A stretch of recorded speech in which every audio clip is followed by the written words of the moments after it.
20 ವರ್ಷ 30 ವರ್ಷ ಆದರೂ ಕೂಡ ಭೂಮಿಗಳು ಕೈಗಾರಿಕೆಗೆ ಅಂತ ತಗೊಂಡವು, ಖಾಲಿ ಬಿದ್ದವೆ, ಬಳಕೆ ಆಗಿಲ್ಲ. ಇಂಥ ಸ್ಥಿತಿಯಲ್ಲಿ ಮತ್ತೊಂದು ಬಂಡವಾಳ ಹೂಡಿಕೆದಾರರ ಸಭೆ ಮಾಡಿ ಮತ್ತಷ್ಟು ಭೂ ಸ್ವಾಧೀನದ ಮೂಲಕ ರೈತರನ್ನ ಶೋಷಣೆ ಮಾಡ್ತಕ್ಕಂಥದ್ದನ್ನ ಈ ಸಭೆ ಕಡಾಖಂಡಿತವಾಗಿ ವಿರೋಧ ಮಾಡ್ತದೆ. ಮಾತ್ರ ಅಲ್ಲ, ರಾಜ್ಯದ ಭೂ ಸಂಪತ್ತಿನ ಮೇಲೆ ರೈತರ ಕೂಲಿಕಾರರ ಪ್ರಾಥಮಿಕ ಹಕ್ಕು ಇದೆ. ಕಾರ್ಪೊರೇಟ್ ಹಕ್ಕನ್ನು ಯಾವುದೇ ಕಾರಣಕ್ಕೂ ಸ್ಥಾಪನೆ ಮಾಡೋದಕ್ಕೆ ಬಿಡೋದಿಲ್ಲ ಅಂತೇಳಿ ಇವತ್ತು ನಾವು ಘೋಷಣೆ ಮಾಡ್ತಾ ಇದ್ದೀವಿ. ಈ ಹೋರಾಟ ಮುಂದುವರಿತದೆ. ಯಾವುದೇ ಕೈಗಾರಿಕೋದ್ಯಮಗಳು ಉದ್ಯೋಗವನ್ನು ಸೃಷ್ಟಿ ಮಾಡ್ತಕ್ಕಂಥ ಕೈಗಾರಿಕೆಗಳನ್ನು ಸ್ಥಾಪನೆ ಮಾಡಲಿಕ್ಕೆ ಅವಕಾಶ ಇಲ್ಲದೇ ಇರುವಾಗ ನೀವು ಯಾಕೆ ವಿಶ್ವ ಬಂಡವಾಳ ಹೂಡಿಕೆದಾರರ ಸಮಾವೇಶವನ್ನು ಮಾಡ್ತಾ ಇದ್ದೀರಿ? ನಿಮ್ಮ ಉದ್ದೇಶ ಏನು ಅಂತೇಳಿ ನಾವು ಪ್ರಶ್ನೆ ಮಾಡ್ತಾ ಇದ್ದೀವಿ. 16.5 ಲಕ್ಷ ಕುಟುಂಬಗಳು ಕೇಂದ್ರ ಸರ್ಕಾರದ ಸಮೀಕ್ಷೆಯ ಪ್ರಕಾರ ವಸತಿ ಅಂದರೆ ನಿವೇಶನ ಇಲ್ಲದೇ ಇರುವಂಥ ಕುಟುಂಬಗಳಿದ್ದಾವೆ ಅಂತ ಅದು ಹೇಳಿದೆ. ಅದನ್ನು ಹೇಳಿ 5 ವರ್ಷ ಆದ್ರೂ ಸಹ 5 ಮನೆಗಳನ್ನು ಅವರು ಕೊಡಲಿಕ್ಕೆ ಸಾಧ್ಯ ಆಗಿಲ್ಲ. ಹಲವಾರು ವರ್ಷಗಳಿಂದ ಭೂಮಿ ತಗೊಂಡಿಟ್ಟಿದ್ದಾರೆ. ಅದು ರಿಯಲ್ ಎಸ್ಟೇಟ್ಗೆ ಮಾತ್ರ ಹೊರತು ಸಾಮಾನ್ಯ ಜನರಿಗೆ ಏನೂ ಬೆನಿಫಿಟ್ ಇಲ್ಲ. ಕರ್ನಾಟಕ ಪ್ರಾಂತ ರೈತ ಸಂಘ ಮತ್ತು ಕರ್ನಾಟಕ ಪ್ರಾಂತ ಕೃಷಿ ಕೂಲಿಕಾರರ ಸಂಘಗಳು ರಾಜ್ಯ ಮಟ್ಟದ ಒಂದು ಪ್ರತಿಭಟನಾ ಅನಿರ್ದಿಷ್ಟ ಧರಣಿ ಸತ್ಯಾಗ್ರಹವನ್ನು ನಾವಿವತ್ತು ಆರಂಭ ಮಾಡ್ತಾ ಇದ್ದೀವಿ. ಭಾಳ ಮುಖ್ಯವಾಗಿ ಇವತ್ತು ಗ್ರಾಮೀಣ ಪ್ರದೇಶ ಹಾಗೂ ಕೃಷಿಯನ್ನು ಸರ್ವನಾಶ ಮಾಡುವಂಥ ನೀತಿಗಳನ್ನು ಕೇಂದ್ರ ಸರ್ಕಾರ ಮತ್ತು ರಾಜ್ಯ ಸರ್ಕಾರಗಳು ಏನು ಜಾರಿ ಮಾಡಲಿಕ್ಕೆ ಹೊರಟಿದ್ದಾವೆ ಅವುಗಳನ್ನು ವಿರೋಧ ಮಾಡಿ ಈ ಒಂದು ಬೃಹತ್ ಪ್ರತಿಭಟನೆಯನ್ನು ನಾವು ಹಮ್ಮಿಕೊಂಡಿದ್ದೀವಿ. ಗ್ರಾಮೀಣ ಪ್ರದೇಶದ ಕೃಷಿ ಕೂಲಿಕಾರರು, ಅದೇ ರೀತಿಯಲ್ಲಿ ಬಡ ರೈತರು ದೊಡ್ಡ ಸಂಖ್ಯೆಯಲ್ಲಿ ಇವತ್ತು ಸಂಕಷ್ಟಕ್ಕೆ ಒಳಗಾಗಿದ್ದಾರೆ. ಅವರ ಪ್ರಶ್ನೆಗಳನ್ನು ಇತ್ಯರ್ಥ ಮಾಡಬೇಕು ಅನ್ನೋದು ಈ ಪ್ರತಿಭಟನೆಯ ಭಾಳ ಪ್ರಮುಖವಾದಂಥ ಉದ್ದೇಶ. ಆದರೆ ಕೇಂದ್ರ ಮತ್ತು ರಾಜ್ಯ ಸರ್ಕಾರಗಳು ಈ ಬಡವರು, ಕೃಷಿ ಕೂಲಿಕಾರರು, ದಲಿತರು, ಮಹಿಳೆಯರು ಈ ಸಮಸ್ಯೆಗಳನ್ನು ಪರಿಹಾರ ಮಾಡದೇ ಇವತ್ತು ಬಹುರಾಷ್ಟ್ರೀಯ ಸಂಸ್ಥೆಗಳು, ದೊಡ್ಡ ದೊಡ್ಡ ಕಾರ್ಪೊರೇಟ್ ಸಂಸ್ಥೆಗಳೇನಿದ್ದಾವೆ ಅವರುಗಳಿಗೆ ಇವತ್ತು ಕೃಷಿಯನ್ನು ಮತ್ತು ಗ್ರಾಮೀಣ ಪ್ರದೇಶದ ಇದನ್ನು ಇವತ್ತು ಅವ್ರು ಕೊಡೋದಕ್ಕೆ ಮುಂದಾಗ್ತಾ ಇದ್ದಾರೆ. ಅದರಿಂದಾಗಿ ಇವತ್ತು ಸಂಕಷ್ಟಗಳು ಜಾಸ್ತಿ ಆಗ್ತಾಯಿದ್ದಾವೆ. ನಾಳೆ 13, 14, 2 ದಿನಗಳ ಕಾಲ ಇವತ್ತು ರಾಜ್ಯ ಸರ್ಕಾರ ವಿಶ್ವ ಬಂಡವಾಳ ಹೂಡಿಕೆದಾರರ ಸಮಾವೇಶವನ್ನು ನಡೆಸ್ತಾ ಇದೆ. ನಾವು ಇದನ್ನು ತೀವ್ರವಾಗಿ ವಿರೋಧ ಮಾಡ್ತಾಯಿದ್ದೀವಿ. ಬಂಡವಾಳದಾರರಿಗೆ ರಾಜ್ಯದ ಎಲ್ಲ ಸರ್ಕಾರಿ ಜಮೀನು, ಅದೇ ರೀತಿಯಲ್ಲಿ ರೈತರ ಜಮೀನನ್ನು ಬಲವಂತವಾಗಿ ಒಂದು ಕಡೆಗೆ ಸ್ವಾಧೀನ ಮಾಡಿಕೊಡ್ತಾ ಇದ್ದೀರಿ. ರೈತರ ಹಿತಾಸಕ್ತಿಯನ್ನು ಪರಿಗಣಿಸ್ತಾ ಇಲ್ಲ, ಕೂಲಿಕಾರರ ಹಿತಾಸಕ್ತಿಯನ್ನು ಪರಿಗಣಿಸ್ತಾ ಇಲ್ಲ. ಇನ್ನೊಂದು ಕಡೆ ಇವತ್ತು ಬಂಡವಾಳದಾರರು ಸರ್ಕಾರದಿಂದ ಸಹಾಯಧನವನ್ನು 80% ಸಹಾಯಧನವನ್ನು ಪಡ್ಕೊಳ್ಳೋದು ಒಂದು ಕಡೆಗೆ, ರೈತರಿಗೆ ಮೋಸ ಮಾಡಿ ಭೂಮಿ ತಕ್ಕೊಳ್ಳೋದು ಇನ್ನೊಂದು ಕಡೆಗೆ. ನಾವೇ ನೋಡ್ತಾ ಇದ್ದೀವಿ, ಇಲ್ಲಿವರೆಗೆ ಭೂ ಸ್ವಾಧೀನ ಮಾಡಿರ್ತಕ್ಕಂಥ ಭೂಮಿಯಲ್ಲಿ ಕೈಗಾರಿಕೆಗಳನ್ನು ಸ್ಥಾಪನೆ ಮಾಡ್ತಾ ಇಲ್ಲ, ಬದಲಿಗೆ ಇವತ್ತು ಅವರು ರಿಯಲ್ ಎಸ್ಟೇಟ್ ಮಾಡ್ತಾ ಇರ್ತಕ್ಕಂಥದ್ದನ್ನು ನಾವು ನೋಡ್ತಾ ಇದ್ದೀವಿ. ಸೊ ಈ ಕಾರಣದಿಂದ ಇವತ್ತು ಕೇಂದ್ರ ಮತ್ತು ರಾಜ್ಯ ಸರ್ಕಾರಗಳು ಇಡೀ ದೇಶ ಒಂದು ಅತ್ಯಂತ ದೊಡ್ಡ ಆರ್ಥಿಕ ಬಿಕ್ಕಟ್ಟಿಗೆ ಒಳಗಾಗಿರುವಾಗ ಯಾವುದೇ ಕೈಗಾರಿಕೋದ್ಯಮಗಳು ಉದ್ಯೋಗವನ್ನು ಸೃಷ್ಟಿ ಮಾಡ್ತಕ್ಕಂಥ ಕೈಗಾರಿಕೆಗಳನ್ನು ಸ್ಥಾಪನೆ ಮಾಡಲಿಕ್ಕೆ ಅವಕಾಶ ಇಲ್ಲದೇ ಇರುವಾಗ ನೀವು ಯಾಕೆ ವಿಶ್ವ ಬಂಡವಾಳ ಹೂಡಿಕೆದಾರರ ಸಮಾವೇಶವನ್ನು ಮಾಡ್ತಾ ಇದ್ದೀರಿ? ನಿಮ್ಮ ಉದ್ದೇಶ ಏನು ಅಂತೇಳಿ ನಾವು ಪ್ರಶ್ನೆ ಮಾಡ್ತಾ ಇದ್ದೀವಿ. ಆದ್ದರಿಂದ ಇವತ್ತು ರಾಜ್ಯದ ಅಭಿವೃದ್ಧಿ, ದೇಶದ ಅಭಿವೃದ್ಧಿ ಅಂತೇಳಿದರೆ ಗ್ರಾಮೀಣ ಪ್ರದೇಶದಲ್ಲಿರ್ತಕ್ಕಂಥ ಕೂಲಿಕಾರರು, ಬಡ ರೈತರು, ದಲಿತರ ಒಂದು ತಲಾ ಆದಾಯವನ್ನು ಹೆಚ್ಚು ಮಾಡ್ತಕ್ಕಂಥದ್ದೇ ಅಭಿವೃದ್ಧಿಯ ಮೂಲ ಪ್ರಶ್ನೆಯಾಗಿದೆ ಅಂತೇಳಿ ನಾವು ಒತ್ತಾಯ ಮಾಡ್ತಾಯಿದ್ದೀವಿ. ಆ ಕಾರಣಕ್ಕೆ ಇವತ್ತು ದೊಡ್ಡ ಪ್ರಮಾಣದಲ್ಲಿ ನಿಮ್ಮ ನೀತಿಗಳಿಂದ ಈ ಜನ ದೊಡ್ಡ ಸಂಕಷ್ಟಕ್ಕೆ ಒಳಗಾಗಿದ್ದಾರೆ. ಆ ಸಂಕಷ್ಟದಿಂದ ಅವ್ರನ್ನ ಪಾರು ಮಾಡೋದಕ್ಕೆ ನಾವು ಇಡೀ ರಾಜ್ಯದಲ್ಲಿರ್ತಕ್ಕಂಥ ಎಲ್ಲ ಕೂಲಿಕಾರರು, ಅದು ನಗರ ಪ್ರದೇಶದಲ್ಲಿರಲಿ, ಗ್ರಾಮೀಣ ಪ್ರದೇಶದಲ್ಲಿರಲಿ, ಅವರಿಗೆ ವಸತಿಯ ಒಂದು ಸಮಸ್ಯೆ ಭಾಳ ದೊಡ್ಡದಿದೆ. ವಸತಿ ಸಮಸ್ಯೆಯನ್ನು ನಿವಾರಣೆ ಮಾಡಬೇಕು. ಅವರಿಗೆ ಇವತ್ತು ದೊಡ್ಡ ಪ್ರಮಾಣದಲ್ಲಿ ಜಾಗ ಅಂದರೆ ಮನೆ ನಿವೇಶನ ಮತ್ತು ಮನೆ ಕಟ್ಟಿಕೊಡುವಂಥ ಒಂದು ಯೋಜನೆಯನ್ನು ದೊಡ್ಡ ಪ್ರಮಾಣದಲ್ಲಿ ವಿಸ್ತರಣೆ ಮಾಡಬೇಕು ಅಂತ ಒತ್ತಾಯ ಮಾಡ್ತಾ ಇದ್ದೀವಿ. ಒಟ್ಟು ಎಷ್ಟು ಭೂಮಿ ಬೇಕಾಗುತ್ತೆ? ಕೇವಲ 40,000 ಎಕರೆ ಭೂಮಿ ಆದರೆ ಈ 16.5 ಲಕ್ಷ ಕುಟುಂಬಗಳಿಗೆ ನಿವೇಶನಗಳನ್ನು ಕೊಡಲಿಕ್ಕೆ ಸಾಧ್ಯ ಆಗುತ್ತೆ. ಸರ್ಕಾರಿ ಭೂಮಿ ಎಷ್ಟಿದೆ? 1,12,00,000 ಎಕರೆ ಇವತ್ತು ಸರ್ಕಾರಿ ಭೂಮಿ ಈ ರಾಜ್ಯದಲ್ಲಿದೆ.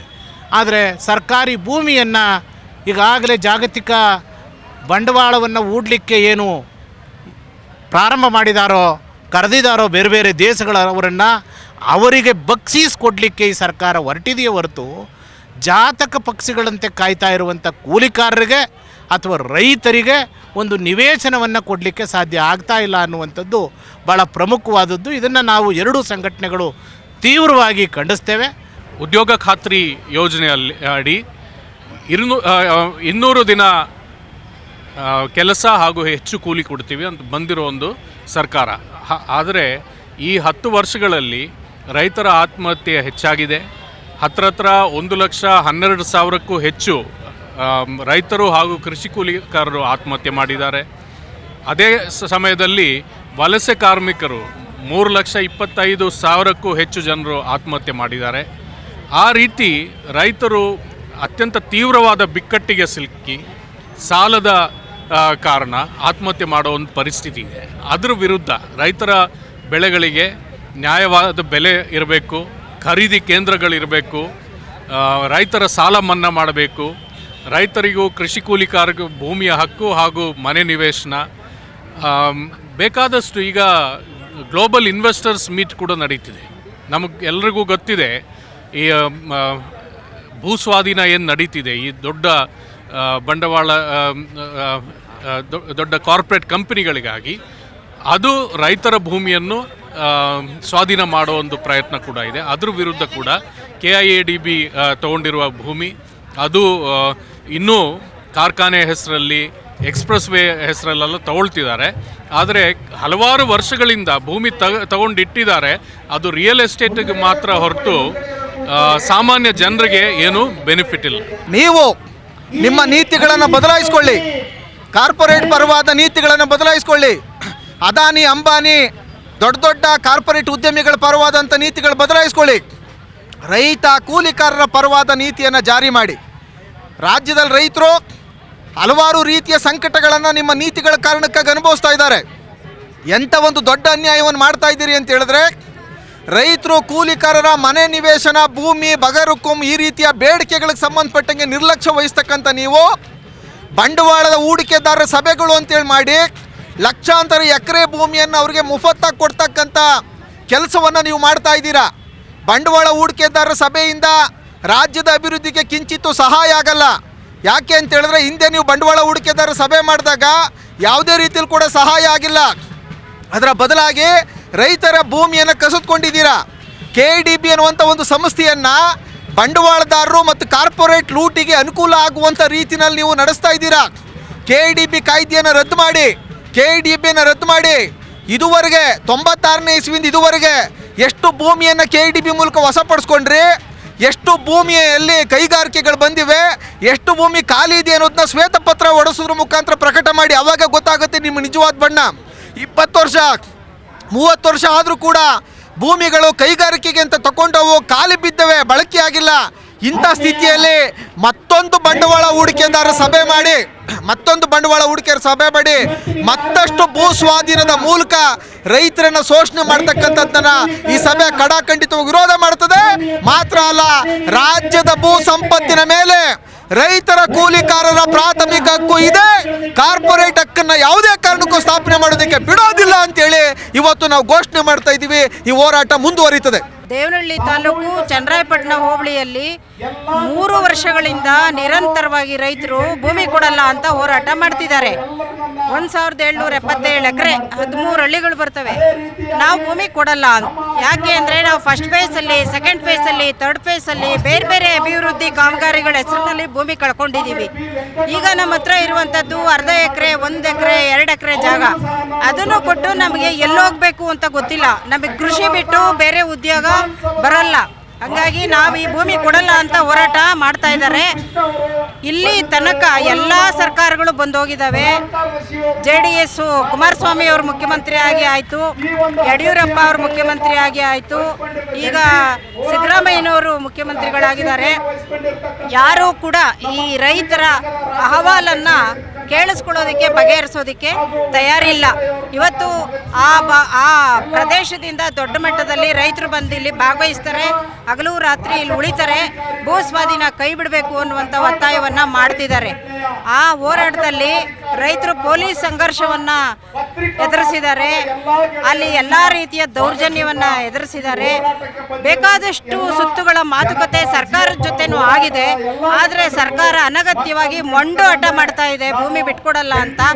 ಆದರೆ ರೈತರು ಸಾವೋ ಗೆಲುವೋ ನೋಡೇ ಬಿಡ್ತೀವಿ, ನಾವು ಜೀವ ಕೊಡಕ್ಕೆ ರೆಡಿ ಇದ್ದೀವಿ, ಭೂಮಿ ಕೊಡಕ್ಕೆ ರೆಡಿ ಇಲ್ಲ ಅಂತೇಳಿ ಸರ್ಕಾರಕ್ಕೆ ಸಾಕಷ್ಟು ಬಾರಿ ಹೇಳಿದ್ದಾರೆ. ಅವರದ್ದು ಒಂದು ಪ್ರಮುಖವಾದಂಥ ಒತ್ತಾಯ ಈ ಹೋರಾಟದಲ್ಲಿದೆ.